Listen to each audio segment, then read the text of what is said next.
বন্ধুরা দেখো, আজকে তোমাদের আমি দেখাবো হাওয়াই মিঠাই কিভাবে তৈরি করতে হয়। হ্যাঁ, হাওয়াই মিঠাই কি জানো, এগুলো হলো চিনি দিয়ে তৈরি, মুখে দিলেই কিন্তু গলে যায়। আর দেখো কত সুন্দর করে ঘুরিয়ে মেশিনের সাহায্যে তৈরি করা হচ্ছে হাওয়াই মিঠাই। আর হাওয়াই মিঠাই আমরা ছোটবেলায় কিন্তু খুব খেতাম। ইস, সেই শৈশবের দিনগুলো যে কোথায় হারিয়ে গেল, খুব মিস করতেছি। আর এগুলো কিন্তু বেশি দাম নয়, অল্প দামেই পাওয়া যায়। আর এগুলো সচরাচর পাওয়া যায় মেলার মধ্যে।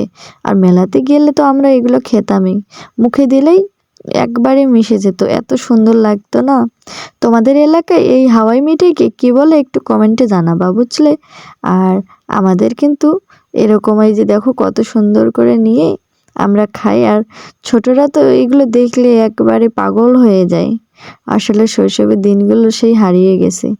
তোমাদের কেমন লাগে বন্ধুরা অবশ্যই জানাবে। আর আমার মিনি ব্লগে সবাইকে স্বাগতম। ভিডিওটা দেখার জন্য সবাই পাশে থাকিও। আর যারা যারা আমার পাশে আছো তাদেরকে অসংখ্য ধন্যবাদ। আর সবাই এভাবে পাশে থাকিও, ভালোবাসা